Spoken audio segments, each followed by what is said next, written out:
Let's try to solve these problems. Multiply the following. For the first one, we have x plus y times x minus y. So this is a product of two binomials wherein we can apply the special product.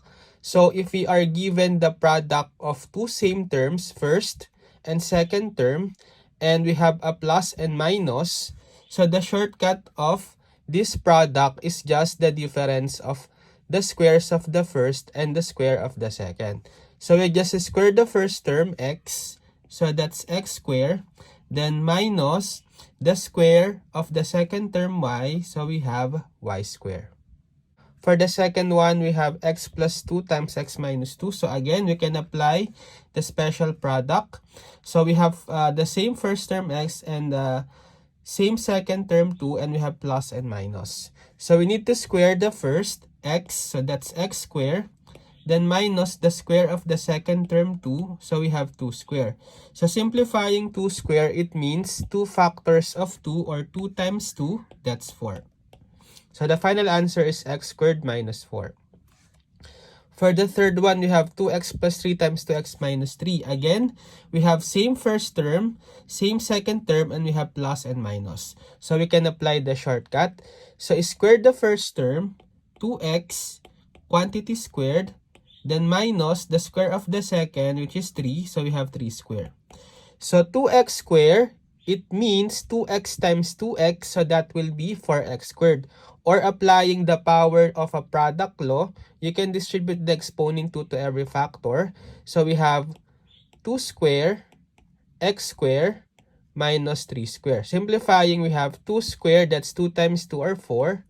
X squared minus 3 squared, that's 3 times 3 or 9.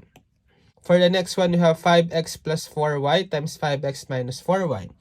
So applying the special product, we square the first, 5x, so we have 5x squared, then minus the square of the second, 4y, quantity squared.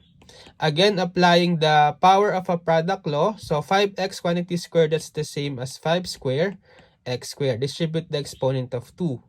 Minus 4y squared, power of a product, distribute the exponent 2, so we have 4 squared, y squared.